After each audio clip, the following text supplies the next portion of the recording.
ये देखेंगे कि हमारे बॉडी में जो एनर्जी स्टोर होता है in the form of ATP वो कैसे होता है। तो हम लोग ने रेस्पिरेशन में ये एक इक्वेशन देखा था कि ग्लूकोज जब ऑक्सीजन के साथ कंबाइन करता है तो एनर्जी निकालता है और यही एनर्जी हमारे बॉडी में एटीपी के रूप में क्या हो जाता है, स्टोर हो जाता है। ठीक है, और इस एटीपी को एनर्जी करेंसी ऑफ बॉडी भी कहा जाता है। अब देखते हैं ये एटीपी बनता कैसे है। तो देखिए हमारे ब्लड में एडीपी पाए जाते हैं। क्या पाए जाते हैं? एडीपी, जिसका फुल फॉर्म है एडेनोसाइन डाइफॉस्फेट। तो सोचिए कि ये एक एडेनोसाइन है ना, ये केमिकल होता है, इसमें फॉस्फेट होते हैं 2 गो। ये हो गया एडेनोसिन डाइफॉस्फेट। और इसी तरह हमारा ब्लड में फॉस्फेट पाए जाते हैं, बहुत सारे फॉस्फेट पाए जाते हैं। और जैसे ये एनर्जी बना ना, ये एनर्जी क्या करेगा, ये इसके साथ एक बॉन्ड बना लेगा। क्या बना लेगा? बॉन्ड। इन दोनों को जोड़ देगा और बना देगा क्या आपका एडेनोसाइन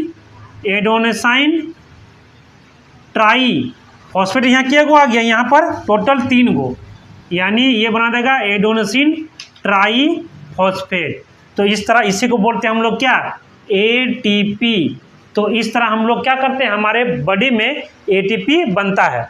और जैसे हम लोग कोई फिजिकल एक्टिविटी करते हैं तो ये बॉन्ड क्या हो जाएगा, फिर टूट जाएगा। ठीक है, ताकि हम लोग फिजिकल एक्टिविटी को कर सके। तो फिर एनर्जी बनता है, फिर एनर्जी टूटता है। इस तरह ये क्या होता है, चलते रहता है हमारे बॉडी में। तो आपको, हमको उम्मीद है कि आपको एनर्जी कैसे स्टोर होता है ये आपको समझ में आ। अब हम लोग पढ़ते हैं टाइप्स ऑफ रेस्पिरेशन। तो रेस्पिरेशन जो होता है ना, वो 2 टाइप्स का होता है, एगो एरोबिक रेस्पिरेशन, एगो एनोरबिक रेस्पिरेशन। एरोबिक रेस्पिरेशन में ऑक्सीजन चाहिए, एनोरबिक रेस्पिरेशन में ऑक्सीजन नहीं चाहिए। यानी ये होता है प्रेजेंस ऑफ ऑक्सीजन, ये होता है अब्सेंस ऑफ ऑक्सीजन। अब आइए एक एक करके क्या करेंगे, पढ़ेंगे। तो इसके पढ़ने से पहले कुछ देख लीजिए यहाँ पर। जैसे ही देखिए ये आपका सेल है ना, और ये आपका, ये सोचिए सेल है, ये वाला आपका होता है सेल मेम्ब्रेन। क्या होता है? Cell membrane. और ये आपका बीच वाला होता है न्यूक्लियस। क्या होता है? न्यूक्लियस। और ये जो बीच वाला पार्ट दिख रहा है ये सब, इसी को बोलते हैं साइटोप्लाज्म। क्या पढ़ते हैं इसको? साइटोप्लाज्म। ठीक है, अब आते हैं एरोबिक रेस्पिरेशन। तो देखिए होता क्या है, ये ग्लूकोज, तो ग्लूकोज जैसे ही आपका साइटोप्लाज्म में आया, किस में आया? साइटोप्लाज्म में। तो वो किस में चेंज होता है? पाइरूवेट में चेंज हो जाता है। किस में चेंज होता है? पाइरूवेट में।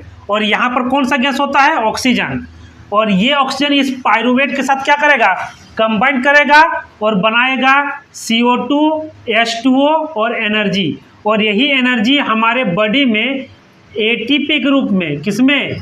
एटीपी के रूप में स्टोर हो जाता है। और ये कार्बन डाइऑक्साइड को क्या करते हैं, हम अपने बॉडी से बाहर कर देते हैं। और ये जो पूरा प्रोसेस होता है ना, ये कहाँ पर होता है? माइटोकॉन्ड्रिया में। कहाँ पर होता है? माइटोकॉन्ड्रिया में। ये माइटोकॉन्ड्रिया होता कहाँ है? तो यही साइटोप्लाज्म में होता है। ठीक है, अब आते हैं कहाँ? Anaerobic respiration. एनोरबिक रेस्पिरेशन जो होता है ना, ये ईस्ट में होता है। किस में होता है? ईस्ट में। और ये जो एरोबिक रेस्पिरेशन होता है ना, ये हम लोग करते हैं। अब देखिए उसी तरह है, जब ग्लूकोज साइटोप्लाज्म में आया, कहाँ पर आया? तो ये बन गया किस में? पाइरूवेट में। और इसमें इसको तो ऑक्सीजन चाहिए नहीं, और ये डायरेक्ट किस में चेंज होता है? इथेनॉल, कार्बन डाइऑक्साइड और एनर्जी में। और यहाँ पर एनर्जी जो होता है ना, वो कम निकलता है, और इसमें एनर्जी क्या होता है? बहुत ज़्यादा अमाउंट में प्रोड्यूस होता है। अब हम लोग पढ़ेंगे रेस्पिरेशन इन मसल, है ना। इसको समझने के लिए आइए हम लोग क्या करते हैं, एक एग्जांपल लेते हैं। किसका? रनिंग का। जैसे आप दौड़ रहे हैं, तो दौड़ते हैं तो आपको पैरों को ज़्यादा एनर्जी की जरूरत पड़ेगा। और रेस्पिरेशन का मतलब ही होता है एनर्जी निकालना, है ना। रेस्पिरेशन का मतलब क्या होता है? एनर्जी निकालना। तो आपके पैरों को ज़्यादा एनर्जी चाहिए, लेकिन आपके पैरों में ऑक्सीजन उतना पहुंच नहीं पा रहा है जितना पहुंचना चाहिए। तो उस समय क्या करेगा? ये तो ग्लूकोज पाइरूवेट में चेंज हो गया।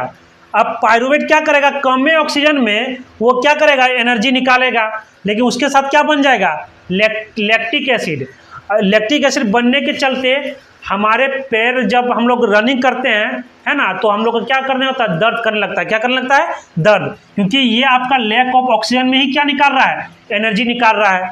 ठीक है, इसी को बोलते हैं रेस्पिरेशन इन मसल।